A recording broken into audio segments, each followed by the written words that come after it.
দলীয় গণতন্ত্র নিশ্চিত করে সুষ্ঠু নির্বাচন অনুষ্ঠানে প্রতিশ্রুতিবদ্ধ অন্তর্বর্তী সরকার। Third voice of global south সামিটে ডক্টর মোহাম্মদ ইউনূস। এবার চট্টগ্রামে শেখ হাসিনা সহ 34 জনের বিরুদ্ধে হত্যা মামলা। সাবেক এমপি এম এ লতিফ 3 দিনের রিমান্ডে। বিস্ফোরক মামলায় কারাগারে সাবেক পানি সম্পদ মন্ত্রী রমেশ চন্দ্র। ক্ষমতার পালা বদলে উপাচার্যদের পদত্যাগে বিভিন্ন বিশ্ববিদ্যালয়ে প্রশাসনিক শূন্যতা। থমকে আছে একাডেমিক কার্যক্রম। সেশন জটের শঙ্কায় ছাত্রছাত্রীরা। এবং প্রাণচাঞ্চল্য ফিরছে খাতুনগঞ্জে। সরবরাহ বাড়ায়, নতুন করে বাড়েনি কোনো পণ্যের দাম। আমদানি করা তেল, চিনি, পেঁয়াজের দরও নিম্নমুখী।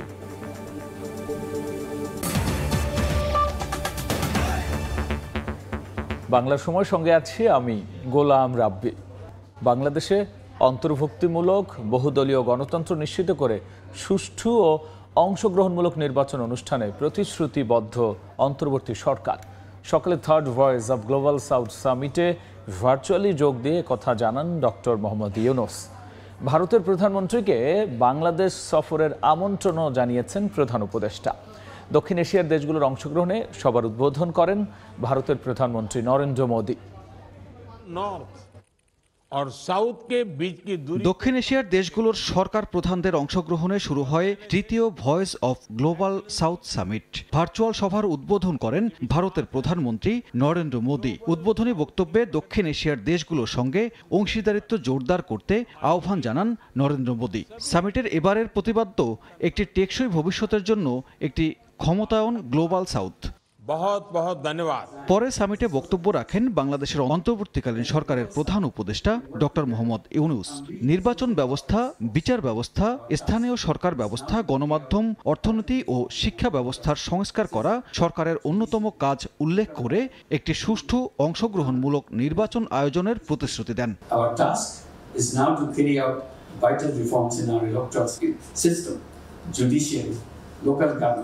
Media, economy and education.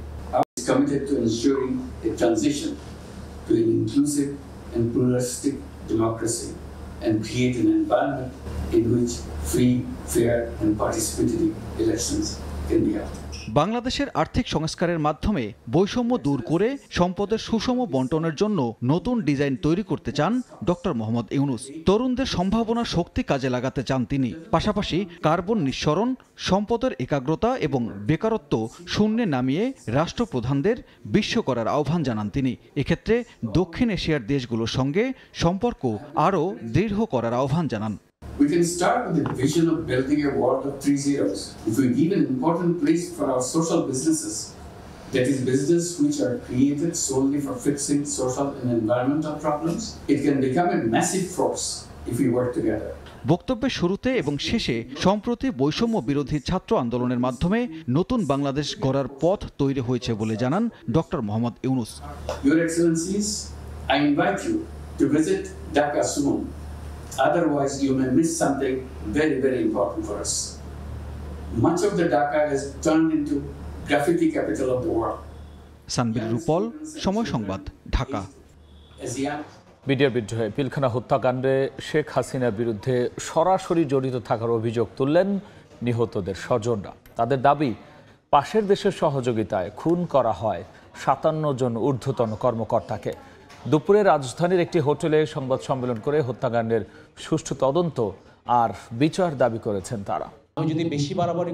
শনিবার রাজধানীর একটি হোটেলে বিডিআর হত্যাকাণ্ডের বিচারের দাবিতে 3 দফা দাবি তুলে ধরেন নিহতদের স্বজনরা। তারাই মামলা করে, তারাই রায় পায়, তারাই এটা নিয়ে সন্তুষ্ট থাকে এবং তারাই বলে 15 বছর ধরে একই কথা বলে যে এই তো হয়ে যাচ্ছে, মামলা রায় হয়ে যাচ্ছে, দ্রুতই ফাঁসি কার্যকরী হয়ে যাবে। সাবেক প্রধানমন্ত্রী শেখ হাসিনা, ঢাকা দক্ষিণ সিটির মেয়র ফজলে নূর তাপস সহ আরও অনেককে সরাসরি এই হত্যাকাণ্ডের সঙ্গে জড়িত থাকার দাবি করে সুষ্ঠু তদন্ত ও বিচারের দাবি জানান তারা। সুষ্ঠু তদন্ত আমরা চাই, ইনকোয়ারি কমিশন, জুডিশিয়াল কমিশন পুরা ইঙ্গিত ধরে সবকিছু, সব এভিডেন্স সহ তুলে ধরে। অনেক অফিসারদের কাছে কিন্তু তথ্য প্রমাণ আছে, আমরা শুনেছি। স্বৈরাচারী সরকারের পতন হওয়ায় শহীদ সেনাদের নামে দীর্ঘ সময় ধরে চলে আসা অপপ্রচার বন্ধ ও সঠিক ইতিহাস প্রচারের দাবিও জানান স্বজনরা। চন্দ্রিমা চৌধুরী, সময় সংবাদ, ঢাকা। এবার চট্টগ্রামে সাবেক প্রধানমন্ত্রী শেখ হাসিনা সহ 34 জনের বিরুদ্ধে হয়েছে মামলা। নগরীর বহদ্দারহাট এলাকায় কোটা সংস্কার আন্দোলনে কলেজ ছাত্র তানভীর সিদ্দিকীকে হত্যার অভিযোগে এই মামলাটি হয়। ভোরে নগরের চাঁদগাঁও থানায় মামলাটি করেন নিহত তানভীরের চাচা মোহাম্মদ পারভেজ। এতে শেখ হাসিনাকে প্রধান ও সাবেক শিক্ষামন্ত্রী মহিবুল হাসান চৌধুরী নওফেলকে দ্বিতীয় আসামি করা হয়। অন্যান্যদের মধ্যে উল্লেখযোগ্য আসামিরা হলেন নগর আওয়ামী লীগের বন ও পরিবেশ বিষয়ক সম্পাদক মশিউর রহমান চৌধুরী, সিটি কর্পোরেশনের কাউন্সিলর মোহাম্মদ ইসরারুল হক, শৈবাল দাস সুমন, নূর মুস্তফা টিনু, নগর ছাত্রলীগের সাবেক সাধারণ সম্পাদক নুরুল আজিম রনি। এছাড়াও অজ্ঞাতনামা আসামি আরও 40 থেকে 50 জন। মামলার এজাহারে বলা হয়, গত 18 জুলাই দুপুর 2:30টার দিকে বৈষম্য বিরোধী ছাত্র আন্দোলনে অংশ নেন তানভীর। শেখ হাসিনা এবং নওফেলের নির্দেশে আসামিরা ছাত্রছাত্রীদের দিকে এলোপাতাড়ি গুলি বর্ষণ করে। ঠাকুরগাঁওয়ের বাড়ি থেকে সাবেক পানি সম্পদ মন্ত্রী রমেশ চন্দ্র সেনকে বিস্ফোরক আইনে দায়ের করা মামলায় গ্রেফতার দেখানো হয়েছে। পরে আদালতের মাধ্যমে তাকে কারাগারে পাঠানো হয়।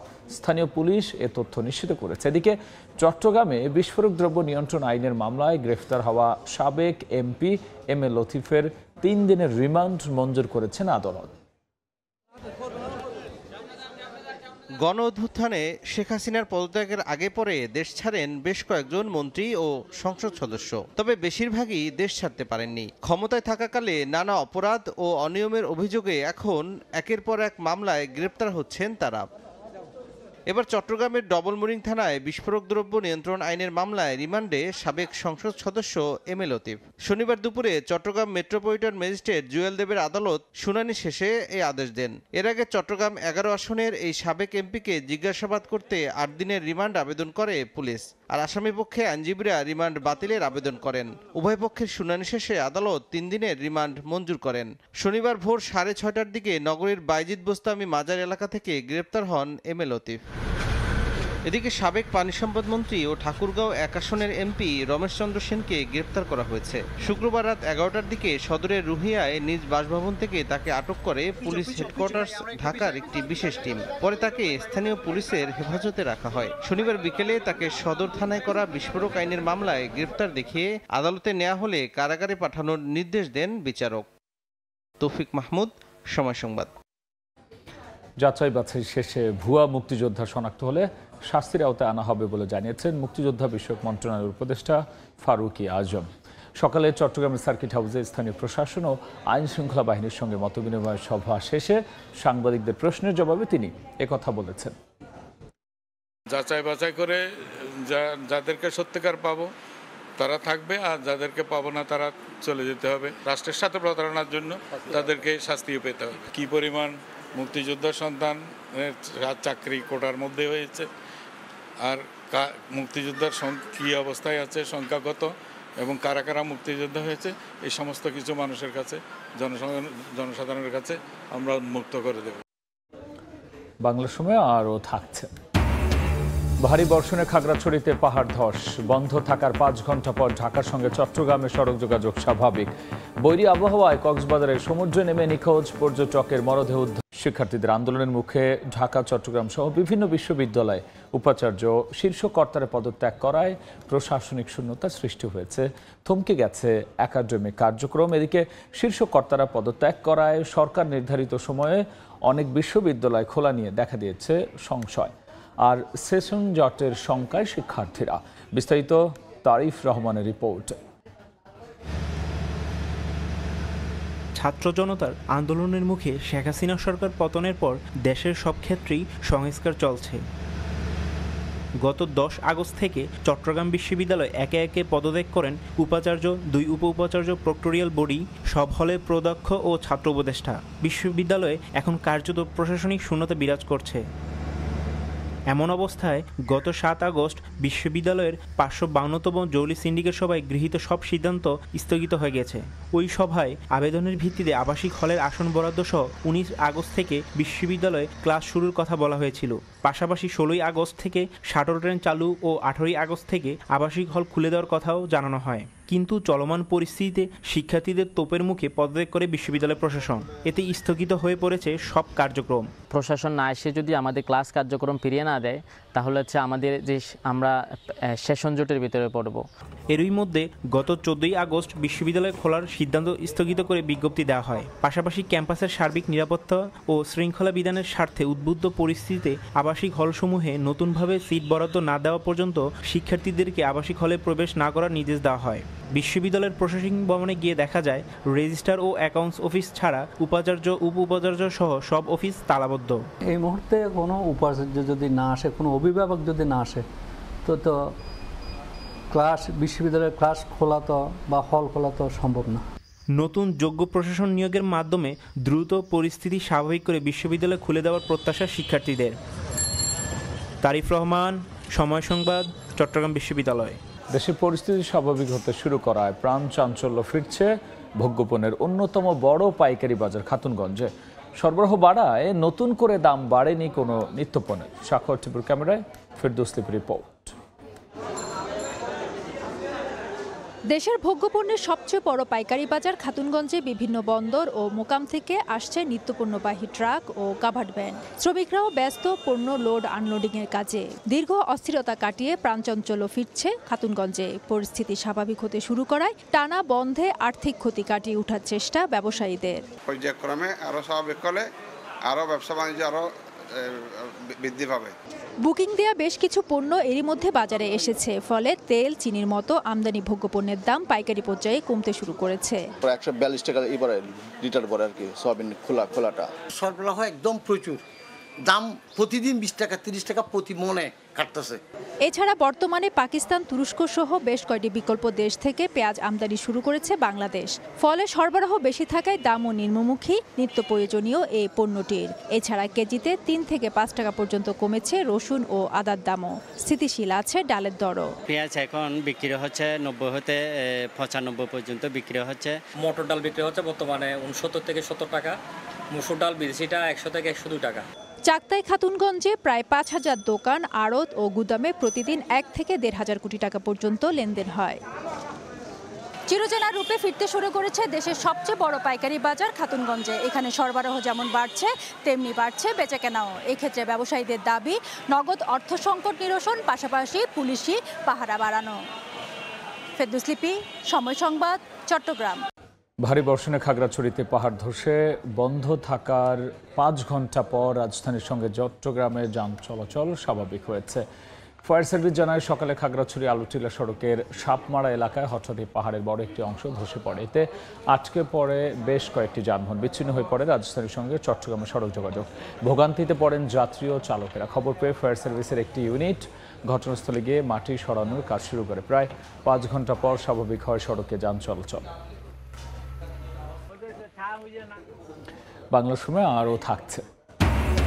দেয়ালে দেয়ালে প্রতিবাদী স্লোগানে আঁকা শিল্পকর্ম। চট্টগ্রামের অলিতে গলিতে শোভা পাচ্ছে গ্রাফিতি, নজর কাটছে সবার। বৈরী আবহাওয়ার মাঝেও কক্সবাজার সমুদ্রে গোসলে নেমে আনন্দ উল্লাসের সময় পার করছেন পর্যটকরা। এদিকে গেল 1 মাস পর সৈকতে পর্যটকের সমাগমে খুশি সৈকত পাড়ের ব্যবসায়ীরা। আর পর্যটকদের সমুদ্র স্নানে নিরাপত্তা জোরদার করেছে লাইফ গার্ড সংস্থা।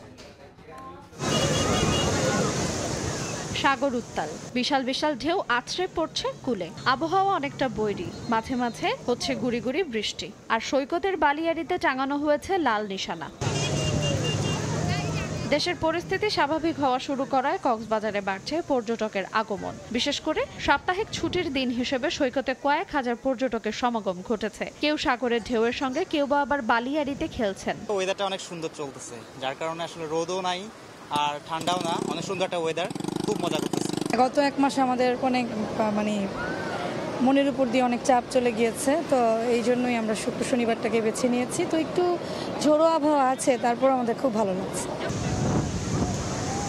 পর্যটকের আগমনে সৈকত পাড়ে ব্যস্ততা বেড়েছে photographer, beach bike, water bike এবং ঘোড়াওয়ালাদের। তারা বলছেন চিরচেনা রূপে ফিরছে সমুদ্র সৈকত, চাঙ্গা হচ্ছে ব্যবসা। প্রায় 1 মাস আমাদের কি ব্যবসা শূন্য ছিল, পর্যটক শূন্য থাকায় তো আমরা খুব কষ্টে ছিলাম যারা ব্যবসায়ী আছি। এখন আমরা আশা করতেছি সেই এই কষ্ট আমরা কি লোকসান কাটিয়ে উঠতে পারবো। রোজগারও ভালো হচ্ছে, আগে এতবার ছিল না, মানুষজন আসছিল না, সব অসুবিধা ছিল। এখন আল্লাহর রহমতে ভালো যাচ্ছে। এদিকে সাগর উত্তাল থাকায় পর্যটকদের সমুদ্র স্নানের 3টি পয়েন্টে নিরাপত্তা দিচ্ছেন লাইফগার্ডের সদস্যরা। সতর্ক অবস্থানে রয়েছে টুরিস্ট পুলিশও। কিন্তু কক্সবাজারের হাজার হাজার পর্যটক আবার আসা শুরু করেছে। এই ক্ষেত্রে আমরা লাইফগার্ডরা সেফটি মেসেজ দিচ্ছি এবং তাদেরকে ফিজিক্যালি যে পানিতে যে বলতেছি আপনারা এই সাইডে গোসল করিয়েন না, এই সাইডে করেন। এরপরেও লোকজন যারা কথা শুনতেছে না এরা কিন্তু বিপদে পড়তেছে। গত শুক্রবার কক্সবাজার সমুদ্র সৈকতে গোসলে নেমে নিখোঁজ হওয়া শিক্ষার্থীদের মরদেহ শনিবার সকালে সৈকতের কলাতলি পয়েন্ট থেকে উদ্ধার করা হয়। সময় সংবাদ, কক্সবাজার। অন্তর্বর্তীকালীন সরকারের প্রধান উপদেষ্টা ডক্টর মোহাম্মদ ইউনূসের নির্দেশে রংপুর মেডিকেলে গৃহবধূ ফাতেমা বেগমের মৃত্যুর আসল কারণ উদ্ঘাটনে মাঠে নেমেছে তদন্ত কমিটি। ভুল রক্তের গ্রুপ নির্ণয় এবং সেই গ্রুপের রক্ত রোগীর শরীরে প্রবেশ করায় মৃত্যু হয় ফাতেমা বেগম নামে এক রোগীর। এই ঘটনায় গাফিলতির অভিযোগ ওঠে রংপুর মেডিকেলের ব্লাড ট্রান্সফিউশন বিভাগের বিরুদ্ধে। তদন্ত কমিটি গঠন হলে আলোর মুখ দেখেনি তাও। এছাড়াও রংপুর মেডিকেল কলেজ হাসপাতালের নানা অব্যবস্থাপনাও তদন্ত করবে এই কমিটি। ছাত্র জনতার সফল অভ্যুত্থানের পর চট্টগ্রামের বিভিন্ন এলাকা রঙিন হয়েছে দেয়াল চিত্রে। অলিগলিতে আঁকা প্রতিবাদী স্লোগান সম্বলিত সব চিত্র নজর কাটছে পথচারীদের। প্রতিবাদ ও বিপ্লবের ভাষা এতদিন নানাভাবে চোখে পড়লেও নতুন রূপে ধরা দিল একদল মাদ্রাসা ও ইউনিভার্সিটির শিক্ষার্থীর ইসলামী গ্রাফিতি, যেখানে কোনো ছবি অবয়ব না থাকলেও ইনকিলাব ও ইন্তিফাদার মতো নানা সংগ্রামী শব্দের মাধ্যমে ফুটিয়ে তোলা হয়েছে নানা জুলুম, নির্যাতন ও অধিকারের বিষয়গুলো। ছাত্র জনতার অভ্যুত্থান চলাকালে চট্টগ্রাম নগরীর জিসি মোড়, বহদ্দারহাট ও চকবাজারের শিক্ষার্থীরা নিপুণ হাতে দল বেঁধে এঁকেছেন এসব ইসলামিক গ্রাফিতি।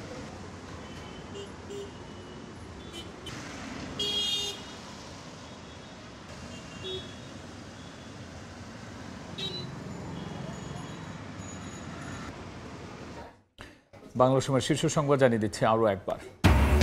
বহুদলীয় গণতন্ত্র নিশ্চিত করে সুষ্ঠু নির্বাচন অনুষ্ঠানে প্রতিশ্রুতিবদ্ধ অন্তর্বর্তী সরকার। Third voice of global south সামিটে ডক্টর মোহাম্মদ ইউনূস।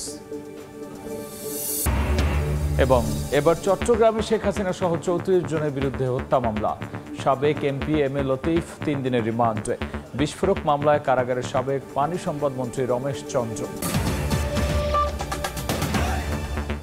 এই ছিল বাংলার সময়। এরপর সন্ধ্যার সময়। সঙ্গে থাকুন সময়।